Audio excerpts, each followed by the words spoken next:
Remember, on this show, we told you that we will bring them here to talk to us about the state FA elections.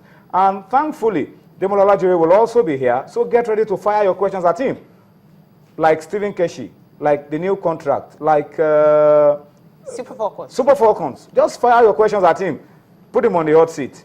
And let us find out what response he will be giving us on the program tonight. So let's go on that break now. And when we return, it will be NFF guys here against you. But they are friends all the same. But we'll put them on the hot seat all the same. All right, so we'll go on a quick break now. Come back for more on Sports Tonight.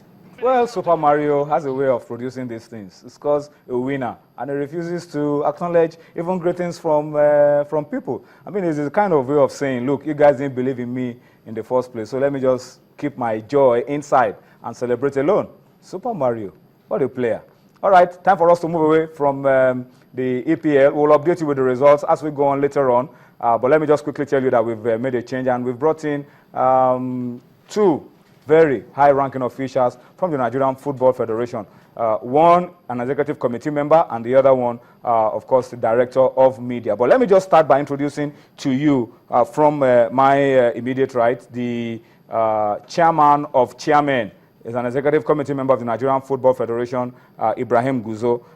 Is also the chairman of the State FA Elections Monitoring Committee, and it's in that capacity that he has come on the program tonight. And this is the first time in a long while that we're having that kind of committee in place from the Nigerian Football Federation, because we need to start to do things differently from the state FAs, and of course hope that this translates to the center.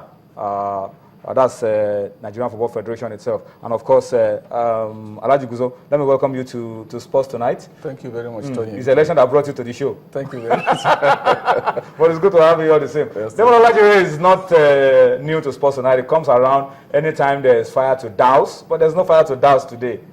Oh, there's fire to douse. There's no fire today. There's fire to douse because we've told people to start sending questions to you. I saw you inciting them against me.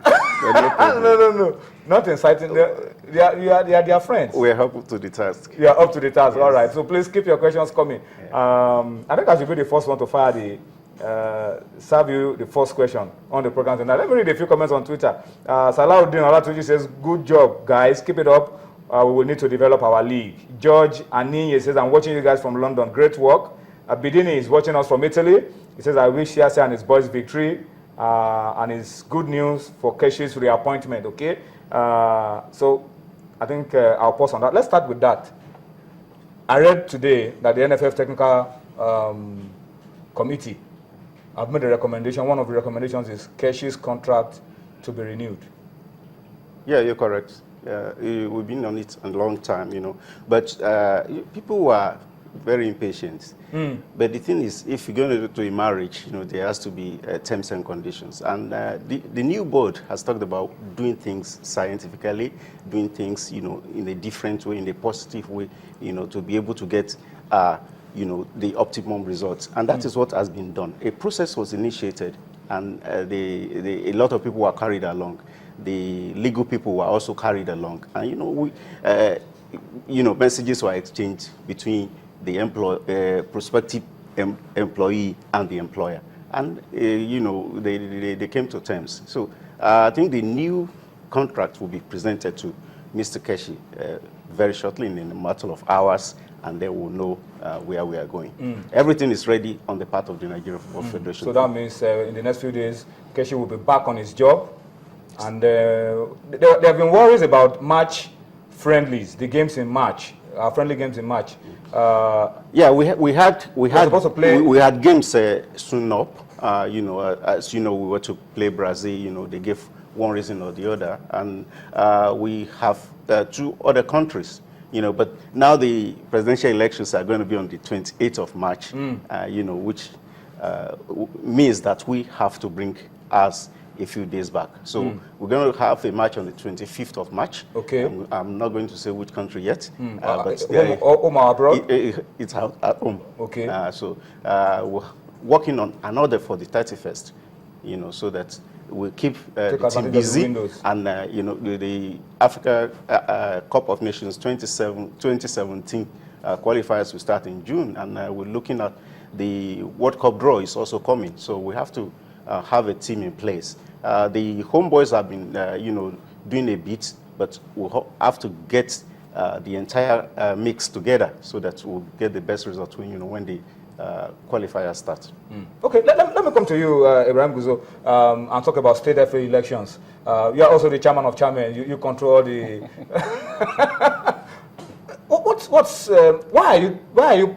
I mean, involved this time with an election monitoring committee from the Nigerian Football Federation. Why is this committee in place this time? In the past, state FAs, we just go on, do elections. We hear a lot of stories, fighting, controversies, people going to court. But this time, the NFF is setting up an election monitoring committee. Why are you doing things differently this time around state FA elections? Well, Tony, let me start by thanking you for giving me this opportunity. And then, just as Ademola have said, this time around we are trying to see that we do things right, and so as to avoid a lot of rancor and confusion that we have in the past. That is why we find it very necessary that we shall form a committee, that is a monitoring committee, that will ensure that all elections are conducted properly throughout the country without any problem. So we find it very necessary to set up this committee so that we avoid the happenings of the past. That is why the executive committee find it very necessary to involve. I've been reading a lot of reports, Chairman. I've been reading a lot of reports from some of the states. Yes. Already, there's a lot of, potential problem areas in some of the states. People are arguing about who should be the delegates to the state FA elections, who can be candidates to the state FA election. In fact, there's a particular one that I read that some people said if you are a government employee, you should not be contesting for state FA elections. And I said, I don't understand how that can operate. But thank God that you are here. You can shed light on all of this for us. So tell us about candidates, delegates for state FA elections so that people can understand exactly what should be done. Told the issue there is most of these people that want to participate in these elections don't really bother to go and look at the status very well. That is the status of the federation as well as the status of the state they want to contest in. That is what is creating all this kind of problem. Most of them, you don't even know they are part of football until when it comes to the year of election. So I think basically there's nowhere in our books that says that because you are an employee of government, you will not contest into the state FA election. There's nowhere. As I'm talking to you, I'm the chairman of the Zapara State Football Association, and I'm a director in the Zapara State Civil Service. So there's nowhere in the books of football administration in Nigeria that says you will not contest election because you are a government employee. Also in the area of the delegates, as you are aware, the delegates at the state level are the local council FA chairmen and their secretaries. They have the Premier League where available. We have the National League where also available. We have the Nationwide League where available. We have the Women League where available. Then we have the Coaches Association. We have the Referees Association. We have the Players Union. But in those associations and the unions, there are states that you find that the association are not existing, especially the Players Union and the Coaches Association. And there is no way somebody that is not democratically elected in a union will say that he will go and elect somebody as a delegate to elect somebody democratically. So in states where those structures are not existing, there's no point for anybody to say that he will go there and participate in that election. So, but if you are not emerged through an election, and that election must be monitored by the state FA because you are an affiliate of the state FA. So if that is not there, then in that state, we only consider the local government council association, local government council FA, and the other structures that are fully and democratically put in place. So those are the delegates that are supposed to participate as far as the state election is concerned.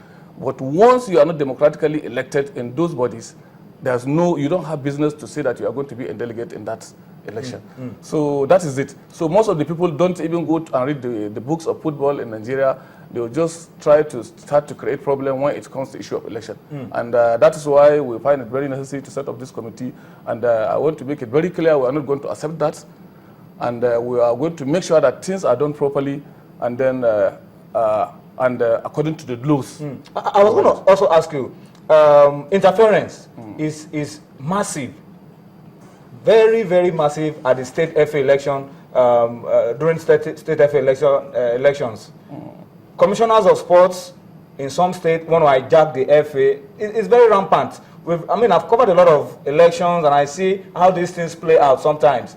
How are you going to ensure that this time? Well, Tony, that is why I told you, that is why we initiated this committee to make sure that things are done properly. How are you going to fight against some of those? Well, when it comes to national level, a lot of people will say, if we say government interference, they will say government is sponsoring football. Why should we say that government will not interfere? But I want to make it very clear to you, there is no state in Nigeria that give allocation to any of our state FAs in Nigeria at the end of the month. Okay, the state government. The state government. So in this case, they don't have anything at stake to say they even have business to come and try to disturb the state FAs. Because if you don't fund any association, why should you come and start giving the problem? And then most of these commissioners you are seeing